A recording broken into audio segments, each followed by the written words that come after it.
Here's an example of a type of drawing I've been doing lately. Now, it isn't a very good drawing, but for the purposes of what I'm trying to do here, it suffices. The drawing, in this drawing, what I was trying to do was just, I wasn't going for like a full drawing. I was just kind of exploring the shapes, looking at the overall shape and breaking down into smaller shapes of the light and dark patterns. And that was all I was trying to do, is kind of an exercise in just seeing these things, so when I paint, that I can go for, instead of trying to go for like details, or trying to render, I was trying to just look for the shapes, so that I would be painting these shapes as I when I go into something like what I'm doing here. Now, I never intended to do any of these gouache paintings using these drawings, but what happened was that I found myself with a whole bunch of these drawings, and I'm still doing them. I mean, and you know, I do a more detailed drawing in terms of fully rendering the values and so forth. But I'm still doing these drawings because I'm still trying to get into my head the way I evaluate what it is I'm trying to do, and breaking it down into these patterns and simplifying them. Like with this, one of the reasons why I didn't consider this a very, very good drawing is because there's too much. There's too much. I didn't simplify it. I was trying to I was going into rendering too much rather than really exploring the patterns here. So I kind of got lost. But like I said, there's still enough for me to just mess with here, and just try and see what I can do in terms of transferring this to a gouache sketch. And also, one of the things I like, especially with the reference that I was using, was that there was a lot of color. There's a lot of cool colors, and bounce light from his shirt or jacket that he was wearing, which was white, and so that was bouncing back into his face, and as well as the blue of the sky, because it was an outdoor picture with really, really harsh lighting.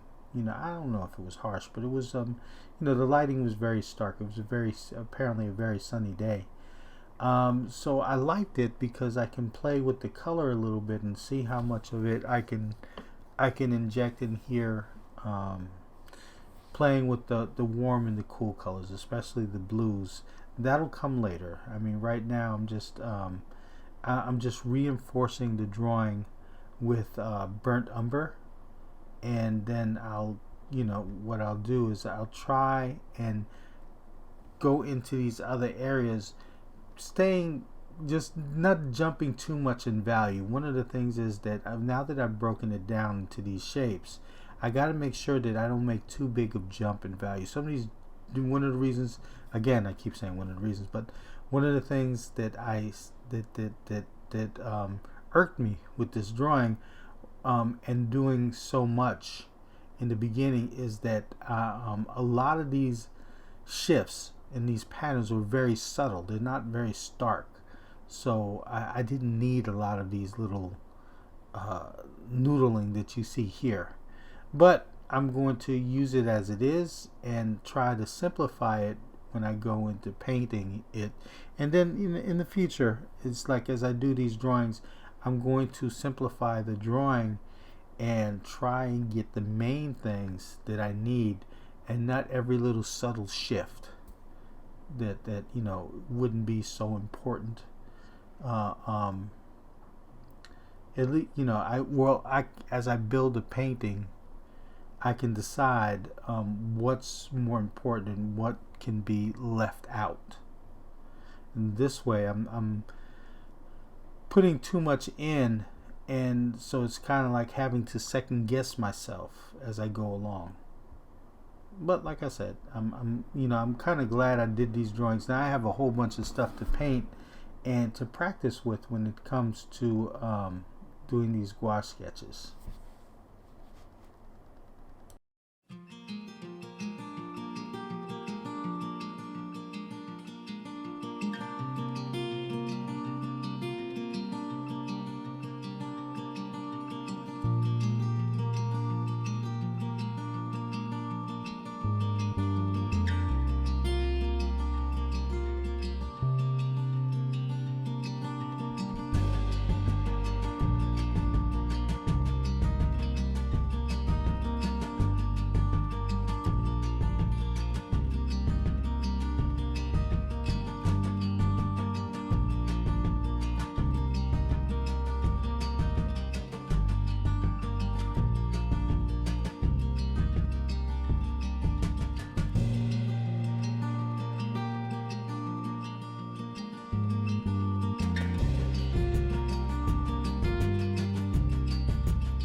So here I've gotten a good amount of way in this sketch here, and one of the things, as I said before, I started with reinforcing the drawing with the dark areas, but that I like a lot of these areas that I broke down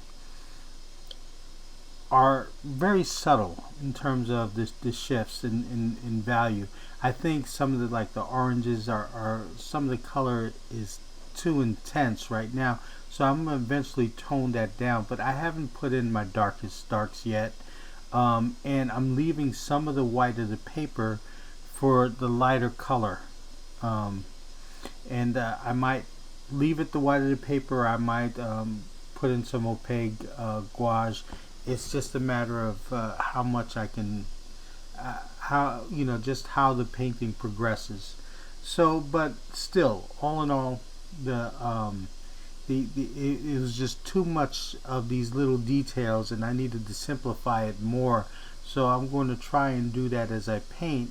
At the same time, I'm going to try and make sure that all of these, all the patterns don't shift too much, except like I said, where in the lights the sun was very harsh, so it left some of that area nearly white.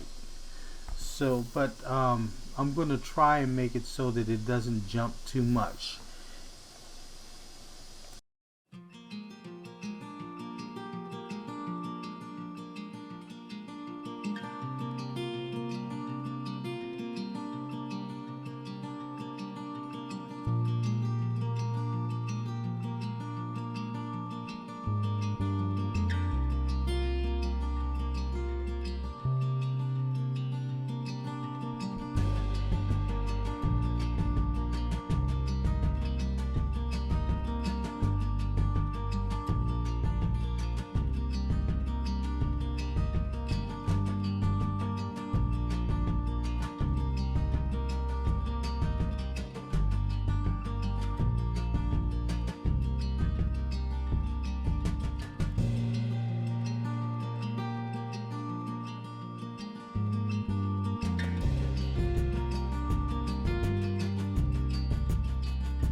So I've gotten quite a bit done, and still trying to make sure the color is really intense. I don't know if that's a result of the photo or or an error on my part, but I'm trying to make sure that again that there's not too big a jump in the values, and which I pretty much think I'm getting there. Even the intensity of the oranges, once I filled everything out, the intensity of those the orange colors that you see like around his um, around his jaw on the right, and that orange right now where I'm painting, um, it doesn't seem as bad as it did initially, because I guess because I didn't have the rest of it filled out. So, and what would help is putting in a background, which I did not do yet. But I'm doing this. I'm doing the voiceover kind of after the fact.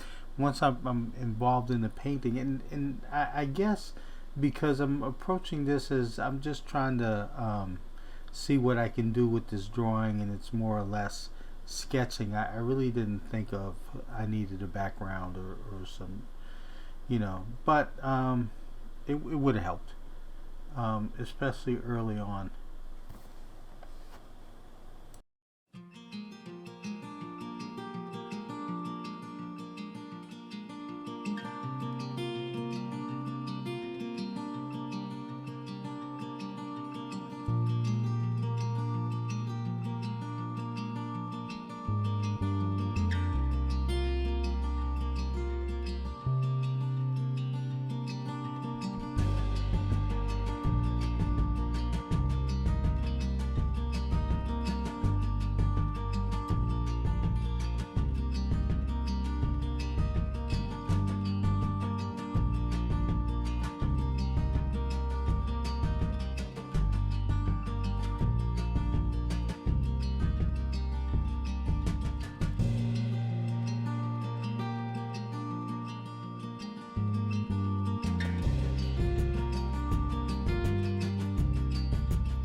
Okay, so here's the background then.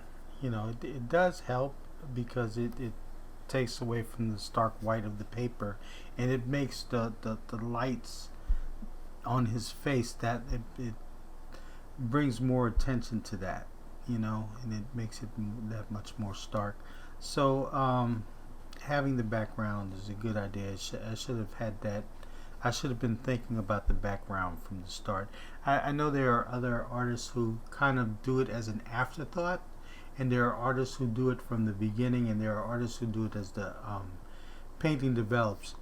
I just, if I had a plan for a painting, it would include the background, and so I would have to start with considering the background. But with this, because I started it, and this is not an excuse, because I think that the background always becomes part of the painting, unless you want to go with the white of the paper, which I do sometimes, but that wasn't the case in here. So I'm not trying to make an excuse for it. It's just something that I should have done and I should have thought of to begin with, because with all that blue bouncing around, all that light bouncing around, I need something suitable in the background other than the white of the paper to help to help with the image, But again, this is just me collecting these drawings that I did, and then painting over them, which I'm going to do more of. I have so many of these drawings that I was just practicing with, and then on top of that, as I went on, I kind of solidified what I wanted to do with these drawings. Not that I'm done yet, but how I explore the breaking up of the shapes and so forth. There are other things that I've done a lot better than this. This is just my start at this. As an example, here's a drawing I did where I was more satisfied that I didn't break down too much the patterns. I just went for the bigger patterns. I can still do a bit more practice on this, but this is a lot more successful than the painting that I'm doing now, or the drawing that I'm working on now. This I felt more satisfied with. And here's the resulting painting, something that I was much more satisfied with than what the painting I'm working on turned out. But I mean, all in all, this is again just practice, me trying to figure out what to do from with these drawings. And I don't think this one that I'm working on was all that bad. I just think that you know what, I could have done better in initially. But all of this, everything is kind of progress. It's a step on the way to getting better.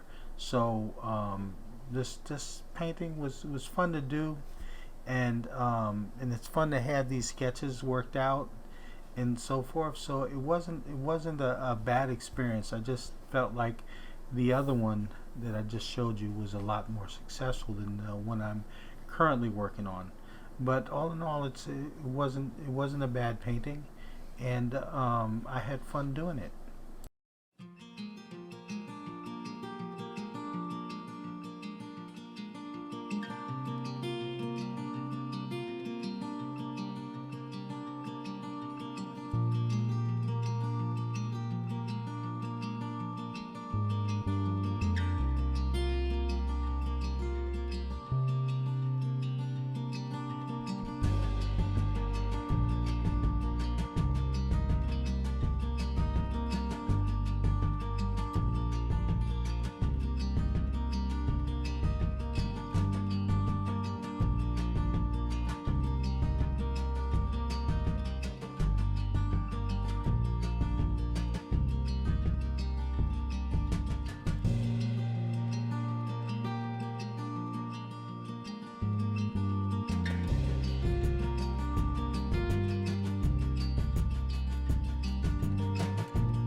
So here's the finished painting, and it was a fun experience. I plan to do even better, as I showed you the painting I did with the the woman was a lot more successful, I think, than this one. But there's some things that I do like about this, and then there was just the fun experience of having done it. And I look forward to making some more videos like this with the other drawings that I did in a similar way. But I hope this video was helpful. I hope you guys enjoyed it, and leave any comments below. Like the video if you did enjoy it, and I will see you guys soon. Thanks for watching. Bye bye.